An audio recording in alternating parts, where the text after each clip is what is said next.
Hi, welcome all, and welcome to our very first edition of our Candid Monday conversation. Now, these are conversations that we Workbay members have with our community members. One of the very first that we've decided to talk to is Mr. Samir Nair. And Samir, I find it very crazy to call you Mr. But Samir, the company that you run is called Oorja Solutions. Now, the name is very desi, but I know there's a big cause behind it. Can you tell us a bit more? Yeah, so Gram Oorja, as the name suggests, Gram stands for village, right, and Oorja stands for energy. Okay. So we founded this company about 10 years back, and the idea was to kind of address the paucity of energy, be it in the form of electricity access or cooking gas or cooking related energy needs of rural India. So the focus is entirely rural India energy access. As you all would know, it still remains one of the primary areas of development which we have actually lagged behind tremendously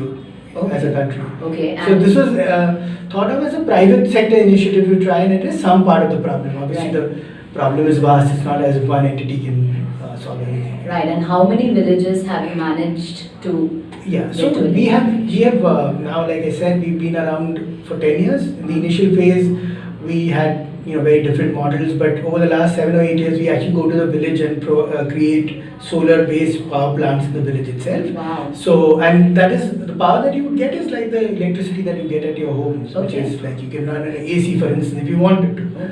Obviously, not so many people there would be able to afford, but that's the quality of the power we get, 24/7. We've done in all different kinds of solutions put together, more than 200 or 220 villages all put together across the country. Okay. Out of that, pure electricity solutions maybe around 100 or so, water solutions maybe another 100, and so on.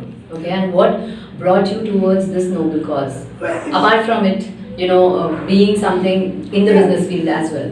Right. So we, in the mid 90s, we went to B school and. I am Ahmedabad. I am Bangalore. Yeah. Bangalore. It's not relevant, but so we went the conventional path, and liberalization had just happened. A lot of us did quite well. I passed out in 96, 97.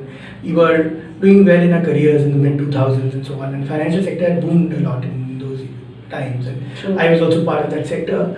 And my colleague Anshuman, both of us were, doing reasonably well. But we also felt that this is fine. We've done this for about 8-10 years. But if why not try and make an impact on something in the country? I mean, that was the idea. Sure. But we still obviously needed to make a living. So it was not as if, we could just chuck out everything and do an NGO kind of activity. Sure. But we were willing to make some kind of compromises in our lifestyle, largely towards, and the hope was that those compromises would be temporary, but it may not have worked out that way. But still, the idea was, so obviously we desire to, live a normal life like our classmates would, but at the same time try and make some impact. I mean, it's as simple as that actually. Wonderful. And while I, think about the huge impact that you're having on villagers' life, would you also be able to tell us about, the funding that you received or? Yeah. So, like I said, 2008 was a very good time, and for the financial sector, we ourselves were from the sector. There were lots of others of our batchmates and friends and family who were also in the sector. So, and people had done well for themselves, and a lot of the lives that we led as middle class families in the early 90s and in the first decade of the 2000s, the 21st century, it had transformed dramatically in terms of the way we work. So people had done well. A lot of people also wanted to contribute to society. So we just wrote a 3 or 4 page note to many of our batchmates and friends. Okay. And that's how we got funded. As in, we said that, look, we just want to try and do something in this field, which is electricity and energy access in rural India. We don't know exactly what we're going to do right now, but the two of us. So if you believe in us, if you believe and trust in us, you should fund. And many of them wrote reasonable sized checks. I mean, in the sense for them, having done well might not have been a big deal, but they were willing to trust us, and we are obviously very happy that they did it. We're grateful to them, but I'm sure most of them also feel very good about having. Many of them, we actually have proper AGMs where people actually come. Okay. Private sector AGMs typically, private limited company AGMs in India typically, sometimes the signatures are obtained much after the events, for instance. But here we actually go and do the AGM. So people come in and they feel happy about that their contribution has also helped make an impact. So that's a thing. So yeah, that was the funding process. We don't have any institutional funding at all. It's all private, our own, some of our own money, but a lot of our batchmates, friends, family, those who believe in us.